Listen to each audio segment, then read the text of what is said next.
ಎಲ್ರಿಗೂ ನಮಸ್ಕಾರ. Welcome back to my channel smart logic.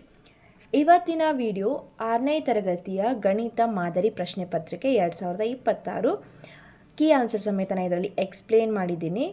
So ಇನ್ನೂ ನೀವೇನಾದರೂ ನನ್ನ ಚಾನಲ್ನ ಸಬ್ಸ್ಕ್ರೈಬ್ ಮಾಡಿಲ್ಲ ಅಂದರೆ ಪ್ಲೀಸ್ ಸಬ್ಸ್ಕ್ರೈಬ್ ಮಾಡಿ, ಸಪೋರ್ಟ್ ಮಾಡಿ, ಇನ್ನಷ್ಟು ವೀಡಿಯೋಸ್ನ ಒಂದು ಹೆಲ್ಪ್ನ ಪಡ್ಕೊಳ್ಳಿ. ಕ್ವೆಶನ್ ಪೇಪರ್ನ ಸ್ಟಾರ್ಟ್ ಮಾಡೋಣ. ಇಲ್ಲಿ ಗರಿಷ್ಠ ಅಂಕಗಳು 40 ಅಂಕಗಳಾಗಿರುತ್ತೆ. ಸೊ ಫಸ್ಟ್ ಮೇನ್ನ ನೋಡೋಣ. ಕೆಳಗಿನ ಪ್ರತಿಯೊಂದು ಪ್ರಶ್ನೆಗಳಿಗೆ ಅಪೂರ್ಣ ಹೇಳಿಕೆಗಳಿಗೆ 4 ಅಥವಾ ಅದರ ಸರಿಯಾದ ಪರ್ಯಾಯವನ್ನು ಆರಿಸಿ ಮತ್ತು ಪರ್ಯಾಯಗಳನ್ನು ನೀಡಲಾಗಿದೆ. ವರ್ಣಮಾಲೆ ಅಕ್ಷರದೊಂದಿಗೆ ಸಂಪೂರ್ಣ ಉತ್ತರವನ್ನು ಬರೆಯಿರಿ ಅಂತ ಹೇಳಿದ್ರೆ ಕ್ವಶನ್ ಕೊಟ್ಟಿರ್ತಾರೆ. 4 ಆಪ್ಷನ್ಸ್ ಇರುತ್ತೆ. ಸಾಲ್ವ್ ಮಾಡಿ ಯಾವುದು ಸರಿಯಾದ ಉತ್ತರ ಅದನ್ನ ಆನ್ಸರ್ ಬರೆಯುವಂಥದ್ದಿರುತ್ತೆ. ಸೊ ಮೊದಲನೇ ಪ್ರಶ್ನೆನ ನೋಡೋಣ. ಕೊಟ್ಟಿರುವ ಕಾಂಪೌಂಡಿನ ಸುತ್ತಳತೆ ಎಷ್ಟು ಅಂತ ಕೇಳಿದ್ದಾರೆ. ಇಲ್ಲಿ ಸೈಡ್ಗೆ ನಿಮ್ಗೇನು ಮಾಡಿದ್ರೆ ಕಾಂಪೌಂಡ್ ಒಂದು ಚಿತ್ರನ ಕೊಟ್ಟಿದ್ದಾರೆ. ಕೊಟ್ಟಾಗ ಅದರದ್ದು ಸುತ್ತಳತೆನ ಕಂಡುಹಿಡಿಬೇಕು. ಸುತ್ತಳತೆ ಅಂದರೆ ಎಲ್ಲ ಬಾಹುಗಳ ಒಂದು ಅದನ್ನು ಕೂಡಿಸಿದಾಗ ನಮಗೆ ಸುತ್ತಳತೆಯ ಒಂದು ಇದು ಏನಾಗುತ್ತೆ ಆನ್ಸರ್ ಸಿಗುತ್ತೆ. ನೋಡೋಣ. ಇಲ್ಲಿ ಮೊದಲನೇದೊಂದು ಬಾಹು ಅಳತೆ 4 + 3 ಪ್ಲಸ್ ಇಲ್ಲಿ ಇನ್ನೊಂದು 3 + 4 + 1. ಇಲ್ಲಿ ಕೆಳಗಿರುವಂಥ ಕೊಟ್ಟಿರುವಂತಹ ಒಂದು ಬಾಹುವಿನ ಅಳತೆ ಕೊಟ್ಟಿಲ್ಲ, ಬಟ್ ಅದನ್ನು ನಾವೇನು ಮಾಡಬೇಕು, 4 + 3 + 4 ಅಂದಾಗ ಇಲ್ಲಿ 7 ಸೆಂಟಿಮೀಟರ್ ಬರುತ್ತೆ. ಅದನ್ನು ನಾವು ಇದೆಲ್ಲ ಕೂಡಿಸ್ಕೊಂಡಾಗ ನಮ್ಗೆ ಆನ್ಸರ್ ಬರೋದು 22 ಸೆಂಟಿಮೀಟರ್. ಓಕೆನಾ. ಸೊ ನೆಕ್ಸ್ಟ್ ಕ್ವೆಶನ್ ನೋಡೋಣ. ಈ ಕೆಳಗಿನ ಆಕೃತಿಗಳಲ್ಲಿ ಕಡಿಮೆ ಸುತ್ತಳತೆಯನ್ನು ಹೊಂದಿರುವ ಆಕೃತಿ ಯಾವುದು?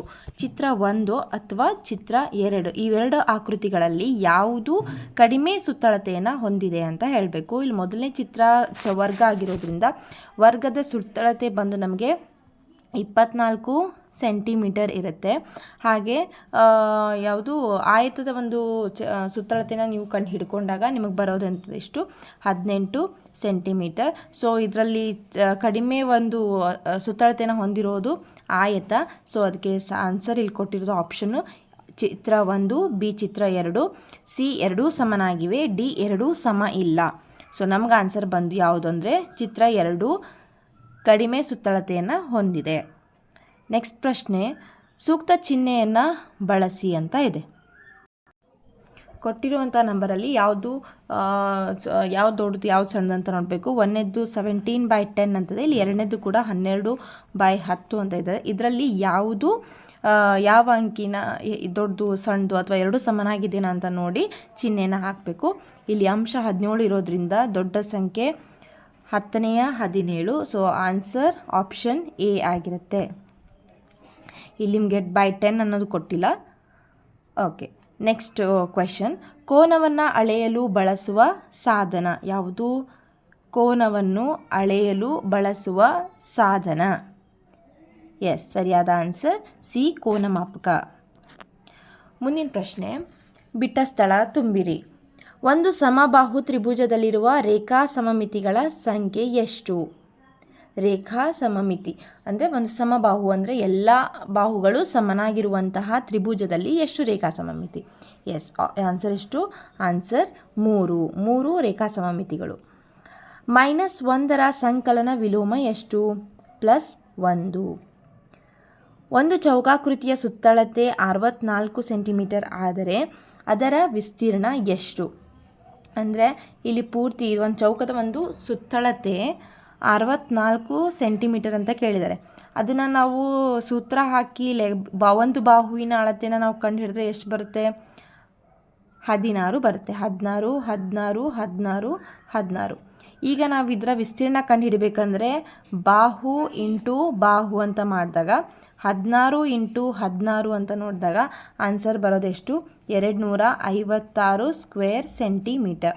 ಸೊ ಆನ್ಸರ್ ಏನು? ಆನ್ಸರ್ ಬಂದು 256 ಸ್ಕ್ವೇರ್ ಸೆಂಟಿಮೀಟರ್. ಖಾಲಿ ಚೌಕದಲ್ಲಿ ಸೂಕ್ತವಾದ ಸಂಖ್ಯೆಯನ್ನು ಬರೆಯಿರಿ ಅಂತ ಹೇಳಿದ್ದಾರೆ. ಸೊ ಇದನ್ನು ನಾವು ಈ ರೀತಿ ಬರ್ಕೊಂಡು ಓರೆ ಗುಣಾಕಾರ ಥರ ಮಾಡಿದಾಗ ನಾವು ಈ ಥರ ಬರ್ಕೋಬೋದು. 6 × 84 / 42 ಅಂತ ಮಾಡಿ 6 1 6 7 ನೆಕ್ಸ್ಟು 7 1 7 12. ಸೊ ನಮ್ಗೆ ಆನ್ಸರ್ ಇಲ್ಲಿ ಸಿಗೋದು 12. ವೃತ್ತದ ವ್ಯಾಸವು 2 ಸೆಂಟಿಮೀಟರ್ ಆದರೆ ಅದರ ತ್ರಿಜ್ಯ ಎಷ್ಟು? ಇದು ಒಂದು ಅಂಕದ ಪ್ರಶ್ನೆಗಳಾಗಿರ್ತವೆ. ಮೂರನೇ ಮೇನ್. ಸೊ ಇದರಲ್ಲಿ ಏನಂದರೆ ಒಂದು ವೃತ್ತದ ವ್ಯಾಸ 8 ಸೆಂಟಿಮೀಟರ್ ಅಂತ ಹೇಳಿದರೆ ಹಾಗಂದರೆ ಅದು ತ್ರಿಜ್ಯ ಎಷ್ಟು? ವ್ಯಾಸ ಯಾವತ್ತಿದ್ರೂ ತ್ರಿಜ್ಯದ 2 ಪಟ್ಟು ಅಂತ ಹೇಳ್ಬೋದು, ಅಥವಾ ತ್ರಿಜ್ಯ ವ್ಯಾಸದ ಅರ್ಧದಷ್ಟು ಅಂತ ಹೇಳಿದಾಗ 8 ಸೆಂಟಿಮೀಟರ್ನ ಅರ್ಧದಷ್ಟು ಮಾಡಿದರೆ ನಮ್ಗೆ ಆನ್ಸರ್ ಸಿಗೋದೆಷ್ಟು? 4 ಸೆಂಟಿಮೀಟರ್. ಸೊ ಆನ್ಸರ್ ತ್ರಿಜ್ಯದ ಒಂದು ಎಷ್ಟು ಅಂತಂದರೆ 4 ಸೆಂಟಿಮೀಟರ್. ಮುಂದಿನ ಪ್ರಶ್ನೆ, ಪರಿಭ್ರಮಣ ಕೇಂದ್ರ ಎಂದರೇನು ಅಂತ ಕೇಳಿದ್ದಾರೆ. ಸೊ ಆನ್ಸರ್, ಪರಿಭ್ರಮಣ ಕೇಂದ್ರ ಎಂದರೆ ಯಾವುದಾದರೂ ವಸ್ತುವು ಸುತ್ತುವಂತಹ ಕೇಂದ್ರಬಿಂದು ಅಥವಾ ಆವರ್ತನ ಕೇಂದ್ರ ಎಂದರ್ಥ. ಓಕೆನಾ. ಮುಂದಿನ ಪ್ರಶ್ನೆ, -100ಕ್ಕಿಂತ ಕಡಿಮೆ -150ಕ್ಕಿಂತ ಹೆಚ್ಚು ಇರುವ 5 ಪೂರ್ಣಾಂಕಗಳನ್ನು ಬರೆಯಿರಿ ಅಂತ ಹೇಳಿದರೆ. ಸೊ ನೋಡೋಣ ಯಾವ್ಯಾವ ಬರ್ತಾವೆ ಅಂತಂದು ಹೇಳಿ. -110, -115, -125, -130, -40 ಅಂತ ಹೇಳಿದ್ರೆ ಯಾವುದಾದ್ರೂ 5 ನೀವು ಬರಿಬೋದು. ಅದೇ ರೀತಿ 50ಕ್ಕೆ ಒಳಗಿರಬೇಕು, 100ರ ಮೇಲೆ ಇರಬೇಕು, ಆ ರೀತಿ ಇರುವಂತಹ ನಂಬರ್ಸ್ನ ಬರಿಬೇಕು. ಯಾಕಂದರೆ ಮೈನಸ್ ಅಂತ ಮೈನಸ್ನಲ್ಲಿ ಇದೆಯಲ್ಲ, ಸೊ ಕನ್ಫ್ಯೂಸ್ ಆಗಂಗಿಲ್ಲ. ಮುಂದಿನ ಪ್ರಶ್ನೆ ನೋಡೋಣ. ಇಲ್ಲಿ ಲಾಭ ಧನಾತ್ಮಕವಾದರೆ ಮತ್ತು ನಷ್ಟ ಋಣಾತ್ಮಕ ಆದರೆ ಇಲ್ಲಿ 50 ರೂಪಾಯಿ ಲಾಭವನ್ನು ಮತ್ತು 30 ರೂಪಾಯಿ ನಷ್ಟವನ್ನು ಹೇಗೆ ನಿರೂಪಿಸುವಿರಿ? ಸೊ ಉತ್ತರ +50 -30 ಅಂತ ಹೇಳಿ. ಯಾಕಂದರೆ ಲಾಭ 50 ಧನಾತ್ಮಕ, ಅದನ್ನು ಪ್ಲಸ್ಸಲ್ಲಿ ಬರಿತೀವಿ. ನಷ್ಟ ಋಣಾತ್ಮಕ, ಅದನ್ನ ಮೈನಸಲ್ಲಿ ಬರಿತೀವಿ. ಓಕೆ, ನೆಕ್ಸ್ಟ್ ಪ್ರಶ್ನೆ ನೋಡೋಣ. ಇದು 2 ಅಂಕದ ಪ್ರಶ್ನೆಗಳದ್ದು ಒಂದು ಮೇನ್ ಆಗಿರುತ್ತೆ. ಕೆಳಗಿನ ಲೆಕ್ಕಗಳನ್ನು ಮಾಡಿರಿ ಅಂತ. ಮೊದಲನೇ ಪ್ರಶ್ನೆ, 2 ಸೆಂಟಿಮೀಟರ್ ಅಗಲ ಮತ್ತು 1 ಸೆಂಟಿಮೀಟರ್ ಉದ್ದ ಇರುವ ಆಯತದ ಸುತ್ತಳತೆಯನ್ನು ಕಂಡುಹಿಡಿಯಿರಿ ಅಂತ ಹೇಳಿದರೆ. ಅಂದರೆ ಈ ಸುತ್ತಳತೆ ಮತ್ತು ವಿಸ್ತೀರ್ಣ ಪಾಠದಲ್ಲಿ ಎಲ್ಲ ಥರದ ಪ್ರಶ್ನೆ ಕೇಳ್ತಾರೆ. ಸುತ್ತಳತೆದ್ದು ಮೇಲೆ, ವಿಸ್ತೀರ್ಣದ ಮೇಲೆ. ಅದಕ್ಕೆ ನೀವೆಲ್ಲ ಸೂತ್ರಗಳನ್ನ ಪ್ರಾಕ್ಟೀಸ್ ಮಾಡಿಕೊಂಡು ಇರಿ ಚೆನ್ನಾಗಿ. ಸೊ ಅವ್ರೇನು ಹೇಳಿದ್ರೆ, ಉದ್ದ 2 ಸೆಂಟಿಮೀಟರ್, ಅಗಲ 1 ಸೆಂಟಿಮೀಟರ್. ಇಲ್ಲಿ ಅವರು ಸೂತ್ರ ಬರ್ಕೋಬೇಕು. 2 ಇಂಟು ಉದ್ದ ಪ್ಲಸ್ ಅಗಲ. ಇಲ್ಲಿ L ಇಂಟು B ಅಂದರೆ ಲೆಂತ್ ಪ್ಲಸ್ ಬ್ರೆಡ್ತ್. ನೀವು 2 ಇಂಟು ಉದ್ದ ಪ್ಲಸ್ ಅಗಲ ಅಂತ ಬರ್ಕೊಂಡು ಅದನ್ನೆಲ್ಲ ಒಂದು ವ್ಯಾಲ್ಯೂನ ಮೌಲ್ಯಗಳನ್ನೆಲ್ಲ ಇಲ್ಲ ಈ ಥರ ಹಾಕ್ಕೊಂಡಾಗ ಸೊ ನಮ್ಗೆ ಆನ್ಸರ್ ಸಿಗೋದು 6 ಸೆಂಟಿಮೀಟರ್. ನೆಕ್ಸ್ಟ್ ಕೆಳಗಿನ ಕೋಷ್ಟಕದ 12ನೇ ಪ್ರಶ್ನೆ, 3ನೇ ಒಂದಕ್ಕೆ 2 ಸಮಾನ ಭಿನ್ನರಾಶಿಗಳನ್ನು ಬರೆಯಿರಿ ಅಂತ ಕೇಳಿದರೆ. 2 ಸಮಾನ ಭಿನ್ನರಾಶಿನ ನಾವು ಇಲ್ಲಿ ಬರಿಬೇಕು ಅಂತಂದರೆ ನಾವೇನು ಮಾಡಬೇಕು? ಅದನ್ನು ಒಂದೇ ಸಂಖ್ಯೆಯಿಂದ ಗುಣಿಸ್ಬೇಕು. 1/3 ಅಂತ ಇದೆ, ಇಲ್ಲಿ ಇಂಟು 2/2 ಅಂತ ಮಾಡಿದ್ದಾರೆ. ಸೊ 2 1 2, 2/6 ಇದು ಒಂದಾಗುತ್ತೆ. ನೆಕ್ಸ್ಟ್ ಮತ್ತು ಅದೇ ಸಂಖ್ಯೆಯನ್ನು ನಾವು ಮತ್ತೊಂದು ಸಂಖ್ಯೆಯಿಂದ ಗುಣಿಸ್ಕೊಂಡಾಗ 3 1 3, 3 3 9. ನೀವು ಇದ್ರ ಬಿಟ್ಟು ನೀವು ಬೇರೆ ಬೇರೆ ಸಂಖ್ಯೆಯಿಂದ ಕೂಡ ನೀವೇನು ಮಾಡ್ಕೋಬೋದು? ಗುಣಿಸ್ಕೊಂಡು ಬರ್ಕೋಬೋದು. 4/4 ಅಂತನಾದರೂ ತೊಗೋಬೋದು, ಮತ್ತು 5/5 ಅಂತನಾದರೂ ಮಾಡಬಹುದು. ಮಾಡಿ ಆನ್ಸರ್ ನೀವು ಈ ಥರ ಹಚ್ಕೋಬಹುದು. 5/15 ಇವು ಕೂಡ ಏನಾಗುತ್ತೆ ಸಮಾನ ಭಿನ್ನರಾಶಿಗಳು ಆಗ್ತಾವು.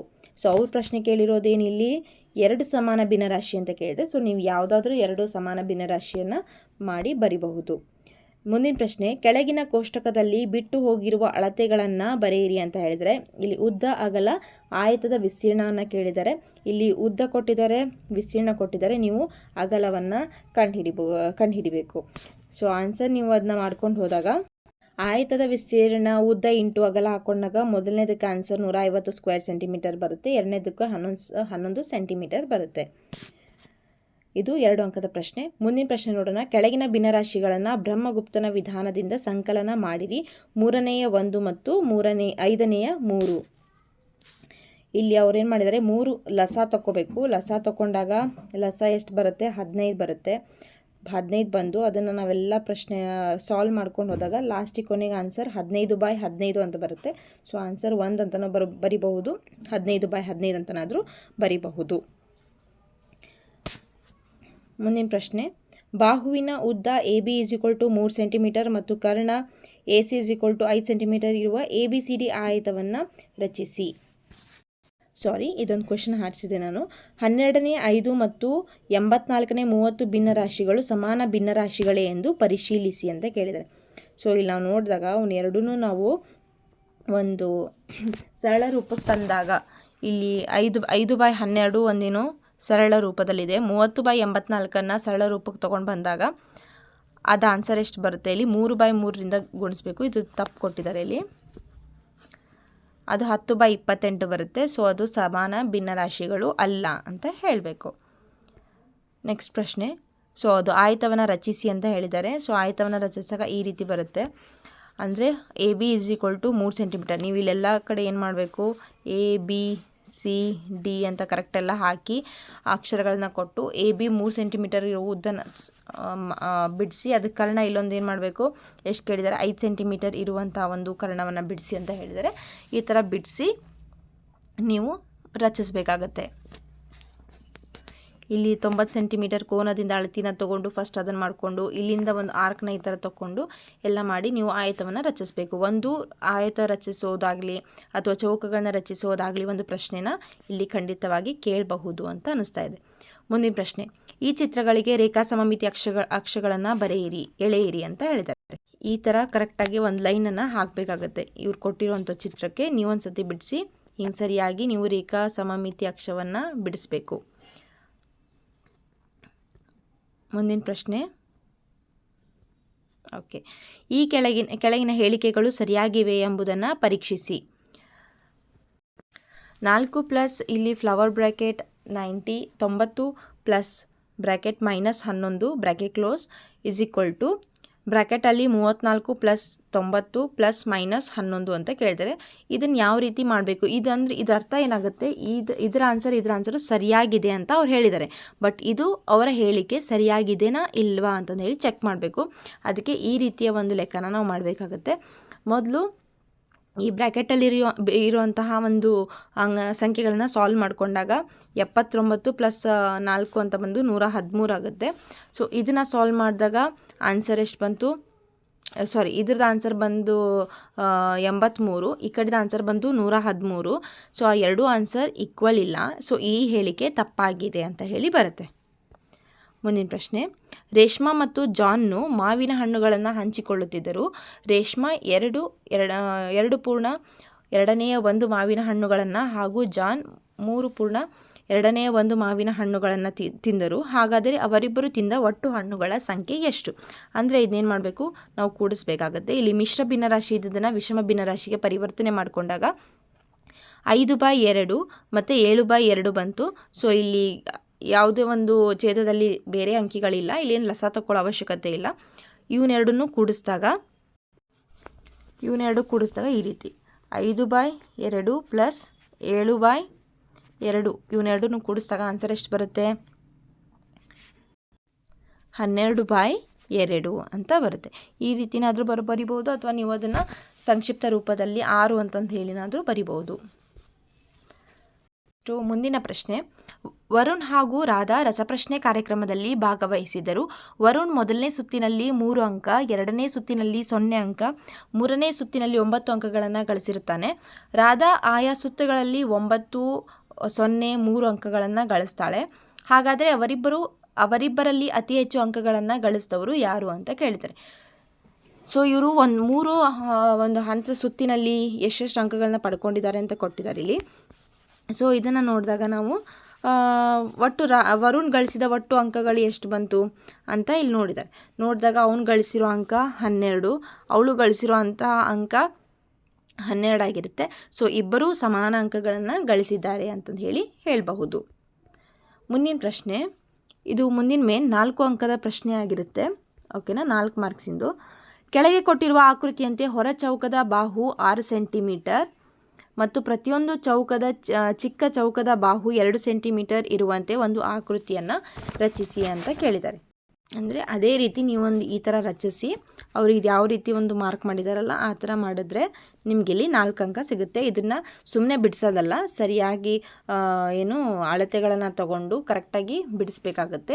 6 ಸೆಂಟಿಮೀಟರ್ ಮತ್ತು ಪ್ರತಿಯೊಂದು ಚೌಕದ 2 ಸೆಂಟಿಮೀಟರ್ ಈ ರೀತಿಯೇ ಅಳತೆಗಳನ್ನು ಇಟ್ಟುಕೊಂಡು ಸರಿಯಾಗಿ ಒಂದು ಆಕೃತಿಯನ್ನು ಬಿಡಿಸಿ. ಮುಂದಿನ ಪ್ರಶ್ನೆ, ಮೇಲಿನ ಚಿತ್ರಗಳಲ್ಲಿ ಕೆಳಗಿನ ಅಂಶವನ್ನು ಹೊಂದಿರುವ ಚಿತ್ರಗಳನ್ನು ಗುರುತಿಸಿ ಅಂತ ಕೇಳಿದ್ದಾರೆ. ಇವೆಲ್ಲ ಚಿತ್ರಗಳನ್ನು ನೋಡಬೇಕು. ನೋಡಿ, ಇದರಲ್ಲಿ ರೇಖಾ ಸಮಮಿತಿ ಯಾವ ಚಿತ್ರ ಹೊಂದಿದೆ? ರೇಖಾ ಸಮಮಿತಿ ಬರೀ ರೇಖೆ ಸಮಮಿತಿ ಹೊಂದಿರೋದು ಯಾವುದಿಲ್ಲಿ? ಮೊದಲನೇದು ಆಪ್ಷನ್ ಎ ಆಗಿರುತ್ತೆ. ಒಂದನೇ ಚಿತ್ರ ಆಗಿರುತ್ತೆ. ರೇಖಾ ಸಮಮಿತಿ ಮತ್ತು ಭ್ರಮಣ ಸಮಮಿತಿ, ಇದು ಇಲ್ಲಿ ರೇಖಾ ಸಮಮಿತಿನೂ ಹೊಂದಿದೆ, ಇದನ್ನು ಎತ್ತರ ಹಿಂತಿರುಗಿಸಿ ಭ್ರಮಣ ಸಮಮಿತಿನೂ ಹೊಂದಿದೆ ಅಂದಾಗ ಬಿ ಆಗುತ್ತೆ. ಭ್ರಮಣ ಸಮಮಿತಿ ಮಾತ್ರ ಹೊಂದಿರೋದು ಅಂಥದ್ದು ಯಾವುದು ಅಂದರೆ ಆಪ್ಷನ್ ಡಿ. ಹಾಗೂ ರೇಖಾ ಸಮಮಿತಿ ಹಾಗೂ ಭ್ರಮಣ ಸಮಮಿತಿ ಹೊಂದಿರದ ಚಿತ್ರ ಅಂದ್ರೆ ಯಾವುದು? ಆಪ್ಷನ್ ಸಿ ಆಗಿರುತ್ತೆ. ಸೊ ಇದಿಷ್ಟು ಆನ್ಸರ್. ಇಲ್ಲಿಗೆ ಇದನ್ನೆಷ್ಟು ಏನಾಗುತ್ತೆ? 4 ಅಂಕಗಳು ಸಿಗುತ್ತೆ. ಮಾದರಿ ಪ್ರಶ್ನೆ ಪತ್ರಿಕೆ ಅಂತಂದಾಗ ಈ ಕ್ವೆಶನ್ಸ್ ಆದರೂ ಬರ್ಬೋದು, ಅಥವಾ ಇದೇ ಪಾಠದ ಮೇಲೆ ಬೇರೆ ಪ್ರಶ್ನೆಗಳಾದರೂ ಬರ್ಬೋದು, ಹೋಲಿಕೆ ಅಂತ ಪ್ರಶ್ನೆಗಳು. ಸೊ ಸರಿಯಾಗಿ ನೀವು ಪ್ರಶ್ನೆ ಪತ್ರಿಕೆಯನ್ನು ಬಿಡಿಸಿ ಪ್ರಿಪೇರ್ ಆಗಿ. ಸೊ ಈ ವಿಡಿಯೋ ನಿಮಗೆ ಇಷ್ಟ ಆದರೆ ಪ್ಲೀಸ್ ಲೈಕ್ ಮಾಡಿ, ಶೇರ್ ಮಾಡಿ, ಹಾಗೆ ಸಬ್ಸ್ಕ್ರೈಬ್ ಮಾಡೋದನ್ನು ಮರಿಬೇಡಿ. ಪ್ಲೀಸ್ ಸಬ್ಸ್ಕ್ರೈಬ್ ಮಾಡಿ, ಸಪೋರ್ಟ್ ಮಾಡಿ. ಇನ್ನಷ್ಟು ವೀಡಿಯೋಸ್ನ ಅಪ್ಲೋಡ್ ಮಾಡ್ತಾ ಇರ್ತೀನಿ, ಅದರ ಹೆಲ್ಪ್ನ ನೀವು ತೊಗೋಬೋದು. So thank you so much for watching.